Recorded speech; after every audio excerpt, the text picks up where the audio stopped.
Many years ago, in a small village surrounded by thick forests and streams, there lived a boy named Obiora. He was only 8 years old when tragedy struck his little world.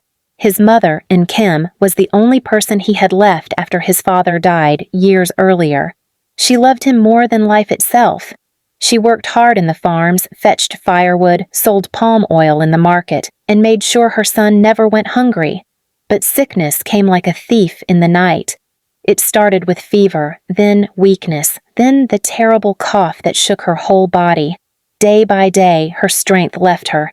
She still managed to smile at Obiora, still managed to cook for him, still whispered, "My son, no matter what happens, I will never allow you to starve." One evening, as the sun was setting in golden light, Enkay closed her eyes for the last time. Her final words were, "Obiora, never forget that I love you." The boy cried until his small chest shook. The neighbors gathered, women wailed, and men dug the grave. They buried Enkay behind the house, close to the mango tree she loved. After the funeral, the villagers returned to their lives, leaving Obiora in the care of his grandmother, Mama Ifeoma. The old woman tried her best, but she was frail. Her hands shook when she cooked, and sometimes there was no food in the house. Obiora cried silently at night, whispering into the darkness, "Mama, I am hungry. Where are you?" Then, one strange night, everything changed. Obiora was lying on the mat in the small hut, his stomach empty and his eyes wet with tears. Suddenly, he heard a soft voice calling him. It was his mother's voice, gentle and loving, exactly the way she used to call him when food was ready. "Obiora, my son, come and eat." The boy sat up, trembling. He looked around the room. His grandmother was asleep, snoring lightly. The voice came again, stronger this time. "Obiora, come and eat." He turned his head toward the mud wall near the kitchen side. To his shock, a small opening appeared, glowing faintly like fireflies. And from that opening, a hand stretched out, a hand he knew too well. It was his mother's hand, dark and smooth, with the same blue wrapper she was buried in. In that hand was a plate of hot, steaming food. Yam pottage with palm oil and scent leaves, exactly how she used to cook it. The boy gasped. He should have screamed, but his hunger was stronger than fear. He reached out with trembling fingers, took the plate, and sniffed it. It smelled real. It smelled good. "Eat, my son," the voice whispered. "I will never allow you to go hungry." Obiora ate. Every bite was sweet, filling, and warm. Tears rolled down his face, not of fear, but of joy. He licked the plate until it was clean, then looked back at the wall. The hand was gone. The opening had disappeared. When he woke the next morning, he thought it was a dream, but his stomach was full, and there were crumbs of yam on the mat. The same thing happened the next night. Again, his mother's voice called. Again the hand passed food through the wall, and again Obiora ate until he was satisfied. For days this continued. At first, Mama Ifeoma was happy. She noticed her grandson looked stronger, his cheeks round again, his eyes bright. She thought maybe the neighbors had been secretly giving him food. But one evening, when she asked Obiora, he only smiled and shook his head. "Who gives you food?" she pressed. Obiora looked down. "Mama gives me food," he whispered. The old woman froze. "Which mama?" "My mama. She calls me every night. She gives me food through the wall." At first, Mama Ifeoma scolded him. "Don't say such things. Your mother is gone." But Obiora only repeated himself. He even described the food in detail, food that only his mother used to cook. The old woman grew uneasy. At night, she pretended to sleep, but stayed awake, watching. Around midnight, she heard it too, a faint voice like a song carried by the wind. "Obiora, my son, come and eat." Her heart pounded. She turned toward the wall, and to her horror, she saw it, the faint glow, the shadowy hand, the plate of food. She watched as her grandson crawled to the wall, took the food and began to eat happily, smiling as if nothing was wrong. The old woman screamed, "Obiora, stop!" But the boy only looked at her with tears in his eyes. "Grandma, it is Mama. She loves me. She said she will never let me be hungry." The plate disappeared when she rushed toward him. The glow vanished. The room went cold and silence filled the night. From that day, Mama Ifeoma knew something unnatural was happening. She told the village women, and they shook their heads in fear. "A spirit is feeding the boy," they whispered. "It is dangerous. The living should not eat from the dead." But Obiora didn't listen. Every night he went to the wall. Every night he ate. At first he grew stronger, even healthier than other children. He could run, jump, and smile again. But after some weeks, strange changes began to appear.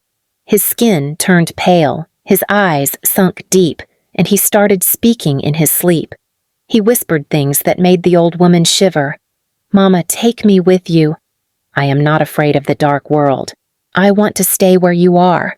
Sometimes he woke up in the middle of the night and stood facing the wall, waiting, as if under a spell. The villagers grew restless. Some said he was blessed, others said he was cursed. Children began to avoid him. Women dragged their children away whenever he passed. The whispers grew louder. "He is eating food from the land of the dead. He will soon join them." Mama Ifeoma, desperate and afraid, decided to seek answers. She took Obiora to the village priest, an old man with gray hair named Dibia Okonkwo. She told him everything, every detail about the voice, the food, and the changes in her grandson. The old man listened silently, his eyes closed. Finally, he sighed deeply. "The boy's mother made a vow before she died," he said. "Her love is strong, too strong. She promised never to let him starve. But the dead must not feed the living. Every plate of food he eats is drawing him closer to the spirit world. If we don't act fast, the boy will join his mother in death." Mama Ifeoma wept bitterly. "What can we do? He is all I have left. Please, save him." The old man nodded slowly. "It will not be easy. We must perform a ritual to separate the living from the dead. But the spirit of the mother may resist. She will not want to let go." Obiora sat quietly listening, his small hands folded in his lap. For the first time, he felt afraid. He didn't want to lose his mother again. That night, as the moon shone brightly and the wind carried strange sounds from the forest, the boy lay awake. He heard the voice again, soft and tender, calling him, "Obiora, come and eat." Tears filled his eyes. He loved his mother. He loved the food. But now, he was torn between love and fear. The night after Mama Ifeoma spoke with the village priest, Obiora lay on his mat staring at the ceiling. His small chest rose and fell quickly. He was afraid. For the first time since his mother's death, her voice, once comforting, now frightened him. But the call came again, soft as a lullaby. "Obiora, my son, come and eat." His body shook. He wanted to obey, but he remembered the priest's words. Every plate of food he eats is drawing him closer to the spirit world. He covered his ears and whispered to himself, "No, I don't want to go." But hunger gnawed at his stomach. The sweet smell of yam pottage floated into the room. His tears flowed. At last, he pressed his face into the pillow and stayed still until sleep claimed him. When morning came, he was weak.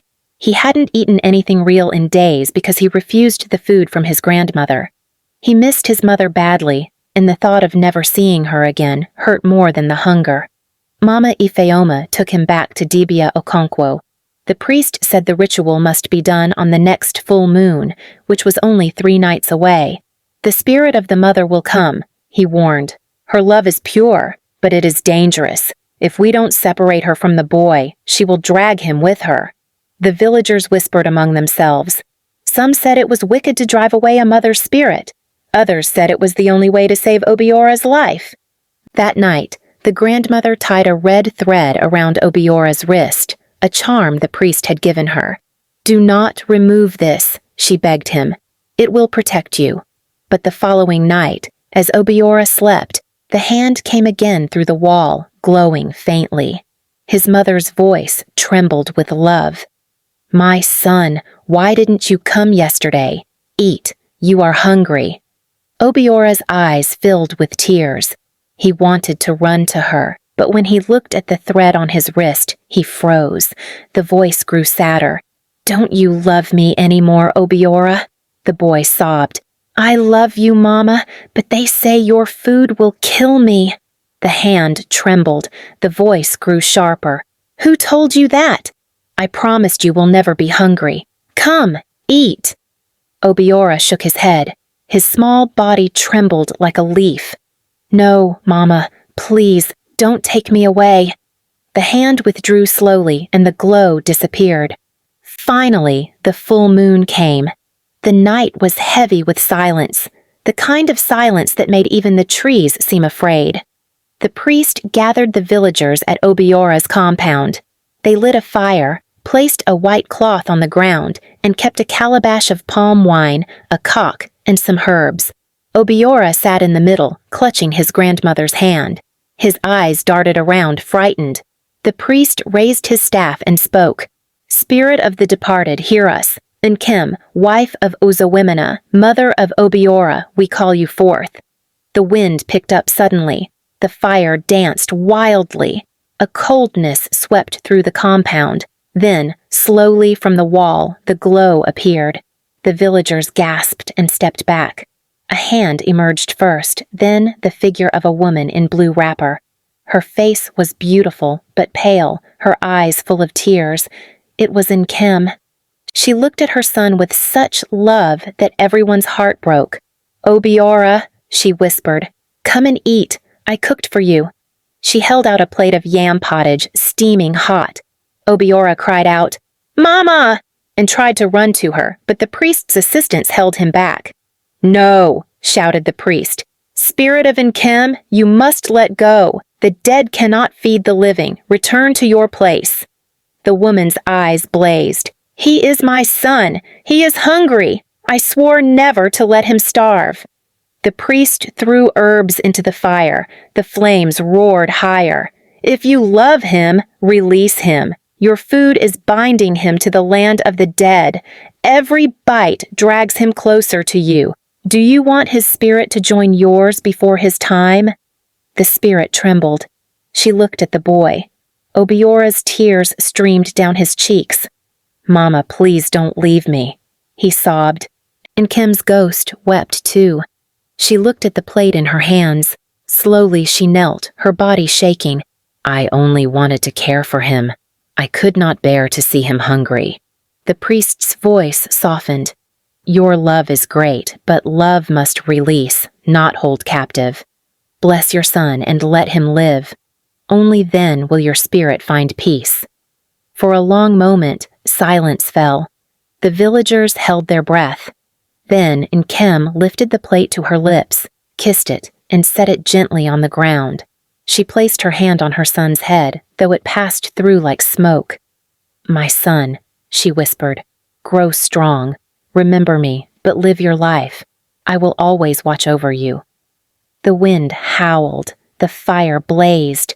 Slowly her form dissolved into the night sky, leaving only the sound of her weeping. The plate of food turned into ashes before everyone's eyes. Obiora screamed, reaching for her, but there was nothing left. His small body shook with grief, and he collapsed in his grandmother's arms. The priest raised his staff one last time.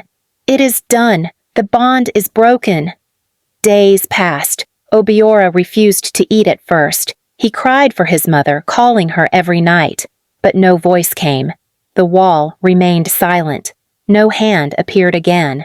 Slowly, with his grandmother's care, he began to eat real food, cassava, beans, vegetables from the farm.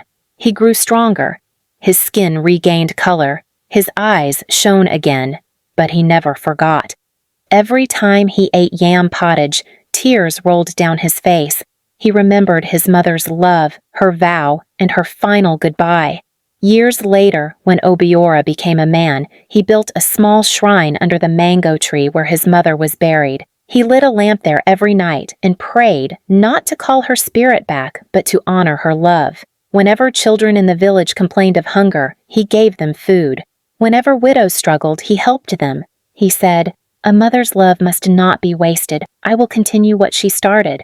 And so, the story of the boy who ate from his dead mother's hand became a tale in the village. Some called it a curse, some called it a miracle. But for Obiora, it was simply the memory of love so strong that even death could not silence it. A mother's love is powerful, deep, and everlasting, but sometimes holding on too tightly can cause harm instead of help. True love means knowing when to let go, even if it hurts. This story teaches us that while the dead may long to care for the living must continue their journey on earth. Love is not shown only by clinging, but also by allowing freedom, growth, and life. It also reminds us that children who lose parents must be guided with wisdom and faith so that grief does not trap them. Above all, we learn that real love never dies. It transforms into blessings, protection, and memory that lives forever in the heart. Thank you for watching. If you enjoyed this story, please don't forget to like, share, and subscribe so you won't miss more powerful stories like this.